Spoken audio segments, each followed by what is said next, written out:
ដំណឹងជ្រើសរើសបុគ្គលិកកម្មករនយោជកជាច្រើនអ្នកបន្ទាន់រោងចក្រកាដេសម្លៀកបំពាក់នៅផ្លូវវែងស្រេងជិតផ្សារ Camel ក្រុមហ៊ុន Quantum Apparel Cambodia Limited កំពុងប្រកាសជ្រើសរើសបុគ្គលិកកម្មករនយោជកជាច្រើនផ្នែកប្រធានក្រុមដេរអ្នកដេរនិងអ្នកមិនចេះដេរអ្នកពិនិត្យគុណភាពនិងប្រធានពិនិត្យគុណភាពគ្រូបង្រៀនដេរជំនាញការគ្រប់គ្រងបច្ចេកទេសដេរប្រធានក្រុមវិច្ចខ្ចប់ជួនខ្ពស់ជាងម៉ាស៊ីននិងផ្នែកផ្សេងៗជាច្រើនទៀតធ្វើការពីថ្ងៃច័ន្ទដល់ថ្ងៃសុក្របន្ថែមម៉ោងថ្ងៃសៅរ៍គុណនឹង2ប្រាក់ខែនិងអត្ថប្រយោជន៍ផ្សេងៗអនុវត្តតាមច្បាប់ការងារបន្ថែមម៉ោងថ្ងៃសៅរ៍គុណនឹង2និងផ្ដល់ជូនបាយថ្ងៃត្រង់មួយពេលរាល់ការដាក់ពាក្យគឺមិនតម្រូវឲ្យបង់ប្រាក់ឡើយបេក្ខជនបេក្ខនារីដែលមានចំណាប់អារម្មណ៍សូមទំនាក់ទំនងមកកាន់ក្រុមការងារតាមរយៈលេខទូរស័ព្ទ098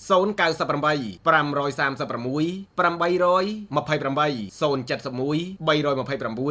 47 88 096 96 55 006 060 68 90 88 078 446 768ទទួលសម្ភាសចាប់ពីថ្ងៃច័ន្ទដល់ថ្ងៃសុក្រពីម៉ោង7ព្រឹកដល់ម៉ោង4ល្ងាចអាស័យដ្ឋានអាគារលេខ11ភូមិទួលបង្រោសង្កាត់ចោមចៅខណ្ឌពោធិ៍សែនជ័យរាជធានីភ្នំពេញសូមคลิก Subscribe បន្តមកបងប្អូនដែលកំពុងស្វែងរកការងារធ្វើបានទទួលដំណឹងនេះផង